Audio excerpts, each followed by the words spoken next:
Olá, estudantes. Sou o professor Marcos, do Colégio Curso Oficina de Estudante em Campinas.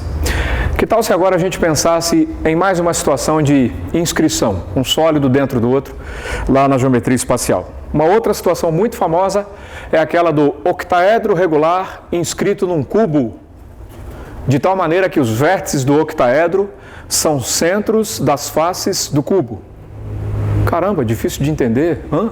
Então eu vou compartimentar esse meu falatório e a gente vai se entender. Vamos estudar o caso em que, dado um cubo, como é que a gente faz cubo, hein? Como é que a gente desenha cubo? Não precisa régua, não precisa de nenhum aparelho específico, procure fazer figuras grandes quando estiver estudando. Eu desenho algo aproximadamente um quadrado, o meu não está muito quadrado assim, mas não tem problema. Eu vou fazer um outro atrás dele aqui, ó, um pouquinho deslocado, e vou ligar os vértices. Não se preocupe, a figura não tem que ser perfeita, pode ficar torto. Procure fazer desenhos grandes. Eu vou tentar resgatar a proposta que eu tinha falado. Vamos tentar analisar, estudar, treinar uma dedução em casa, porque na hora da prova você não quer trabalhar com memorização, porque é muita coisa. Vamos tentar analisar o caso do octaedro, 8 faces, octaedro, 8 faces. É um outro sólido, que está dentro do cubo, de tal maneira que os vértices do octaedro são os centros das faces do cubo. O nome, ou o enunciado, ele já é uma instrução para o desenho. Então eu vou agora destacar os centros das faces do cubo. Centro, centro, centro, centro, centro, centro. Ah, o seu está meio torto, professor. Não tem problema, é só uma ideia, você também não vai ficar muito encanado com isso. Eu vou esboçar o octaedro aqui dentro. Ó. Uma vez que eu fiz os centros, os únicos pontos um pouquinho mais chatinhos de fazer são esses aqui. Ó. Esse precisa ser aproximadamente o centro da face da frente e aquele lá o centro da face de trás, fica mais ou menos isso. E aí você vai fazer assim, ó, dica para esse desenho. Feitos esses pontos, você vai passar por um paralelogramo. Quando você liga esses 4 pontos, você passa por um paralelogramo. Ele faz parte do desenho. E depois é só você unir com esses segmentos aqui. Ó. Aquela extremidade lá em cima será ligada a esses 4 pontos. E esses 4 pontos serão ligados a esse ponto aqui embaixo, que é o centro da face, que está na parte de baixo. Certo? Então, essa história de que, eu não consigo desenhar as circunscrições. Aqui o cubo está circunscrito, o octaedro está inscrito, né? Eu não consigo desenhar essa parte da matéria, eu nem estudo direito isso porque eu não sei desenhar. Esse saber ou não saber desenhar é uma questão de que sequência você usa para praticar o desenho, né? Quer uma dica? Quer uma repassada aí? Primeiro eu fiz o cubo, que é só fazer os 2 quadrados e ligar os vértices. Depois eu marquei os centros das faces. E aí eu passei pelo paralelogramo e liguei em cima e embaixo. Não é tão difícil, né? Quanto a gente às vezes pensa. Então, chegou a hora de eu melhorar um pouquinho o contorno da figura, que é o cubo. Assim a gente consegue enxergar um pouquinho melhor. E lá dentro já está pronto o octaedro regular inscrito, não é isso? Olha, quando você faz inscrição e circunscrição de sólido, a sua tarefa domiciliar é treinar as deduções. Que deduções, professor? Aquelas em que você relaciona o elemento fundamental de uma figura com o elemento fundamental da outra, certo? Aqui nós temos um cubo. Vamos supor que a sua aresta seja A.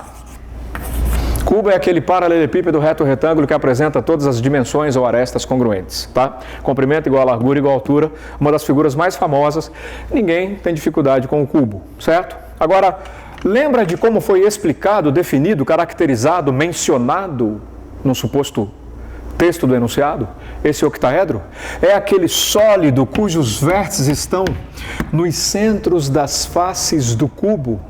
Ora, essa face aqui do cubo é um quadrado, por definição de cubo. Então isso aqui é o quê? O centro de um quadrado. Essa face aqui embaixo do cubo é um quadrado, definição de cubo. As faces são quadradas, todas elas congruentes. E aqui eu tenho o centro de um quadrado. Nome feio, hein? Cuidado. Apótema. Esqueci, professor, o que é o apótema? Apótema é aquele segmento que vai do centro de um polígono até um lado do polígono, sendo perpendicular a esse lado. vai do centro ao lado fazendo 90 com um lado. Ele se encaixa na definição de distância de centro do polígono até o lado do polígono, né? Distância daqui até aqui fazendo 90 embaixo. Se eu desenhar esse apótema, que está nessa face aqui, né? E esse apótema, pela simetria da figura, é fácil a gente verificar que os dois vão se interceptar no mesmo ponto. Veja, esse segmento está contido nessa face, que eu posso até olhar como face de apoio, como se fosse a base dessa caixa, certo? Esse segmento está contido aqui no chão, nessa base da caixa. E esse segmento está contido nessa parede lateral da caixa, essa face lateral aí, certo? Então, eu saí daqui, cheguei aqui fazendo 90, eu saí daqui, cheguei aqui fazendo 90, certo? Essas duas faces aqui já eram perpendiculares. Quando a gente tem esses dois segmentos se interceptando, o que nós podemos considerar, o que nós temos autorização para considerar aqui, que não seria difícil verificar, é que esse ângulo aqui é de 90 graus também, certo? O que eu vou fazer agora é analisar, do ponto de vista de geometria plana, um triângulo que significa um ganho muito interessante para nós nessa resolução. Esse apótema é um apótema de quadrado e sair do centro do quadrado e ir até o lado, fazendo 90 com o lado, significa percorrer metade do lado do quadrado. O lado é A. Esse carinha aqui vai ser a metade de A. A sobre 2. Sair daqui e chegar aqui embaixo é sair do centro de um quadrado e ir até o lado desse quadrado fazendo 90. Esse comprimento todinho aqui, ó, já era o quê? A. E aqui eu tenho, portanto, uma distância percorrida que equivale a metade do ladinho de medida A. Agora, uma coisa muito interessante, ó, octaedro regular. Esse octaedro tem todas as arestas iguais, pela maneira como ele foi construído aqui. Ó, centro de um quadrado, centro de outro quadrado. Aí, eu vou dizer que esse segmento aqui, ó, tá todo mundo vendo que ele é uma aresta do octaedro. Eu vou dizer que ele é X. Se eu tivesse pensado tudo isso aqui, nesse lugar, eu podia ter feito isso, ó, saio desse centro, vou até lá fazendo 90, saio daqui, venho até aqui fazendo 90, eu encontraria os mesmos elementos baseados no mesmo raciocínio.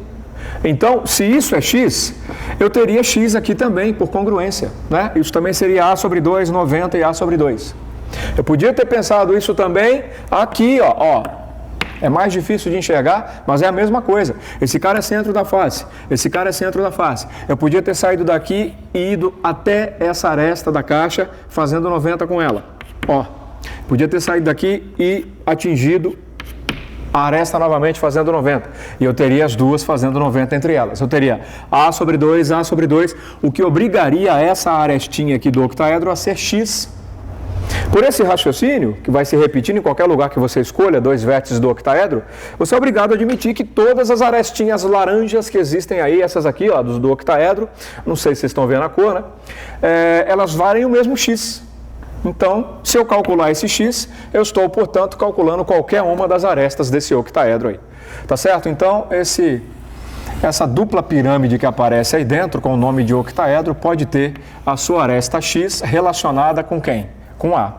E agora, eu acho que eu falei alguma coisa bastante importante, né? Eu não estou resolvendo um exercício em particular. Eu estou treinando uma dedução, eu estou fazendo uma explicação, uma análise de como relacionar esse elemento fundamental com esse elemento fundamental. E qualquer exercício que trouxer a você algumas informações sobre essa situação, necessariamente vai passar pela relação entre o A e o X. Então, a sua preocupação é relacionar o elemento fundamental dessa figura ao elemento fundamental dessa, certo? Falei bastante, desenhei bastante, expliquei bastante e olha o que sobrou. A gente estuda espacial, tem dificuldade às vezes para desenhar e enxergar, mas na hora de fazer a conta é a boa e velha geometria plana. Triângulo, retângulo, estão vendo aqui, ó? Esse que eu estou achurando é um triângulo retângulo aí no interior desse cubo. O x é uma hipotenusa, A sobre 2 e A sobre 2 são os catetos. Teorema de Pitágoras. Relação entre os elementos fundamentais nas duas figuras. A aresta x do octaedro é uma hipotenusa, portanto, o seu quadrado será a soma dos quadrados dos catetos. Tem aluno que gosta de fórmula, né? Tem aluno que quer tirar fórmula de tudo para memorizar. Eu já vou em sentido contrário. O seu foco é isso aqui, ó. Seu foco é isso aqui. Essa relação é importante. Desdobrá-la, desenvolvê-la, isolar o x e escrevê-lo em função de a, isolar o a e escrever em função de x, é matemática básica. Isso aí vai de acordo com a sua necessidade, conforme o exercício. Mas a parte mais importante do que foi feito aqui está expressa nesse teorema de Pitágoras aplicado aí. Se você quiser mexer um pouquinho, ó, o x ao quadrado vai ser o quê? A quadrado sobre 4 mais a quadrado sobre 4 é 2a quadrado sobre 4, que vai dar o quê? A ao quadrado sobre 2. Aí pode tirar a raiz dos dois lados, vai ficar x igual a sobre raiz de 2, ou pode passar o 2 para cá, multiplicando, isolar o a em função de x, né? Isso garante isso. Qual dos dois você vai isolar? Depende da sua necessidade. Esse é o foco, tá? Treina o desenho, faz de novo, ensaia, porque no dia da prova você quer respirar aliviado e mostrar que sabe. Sucesso, bom trabalho e bom vestibular.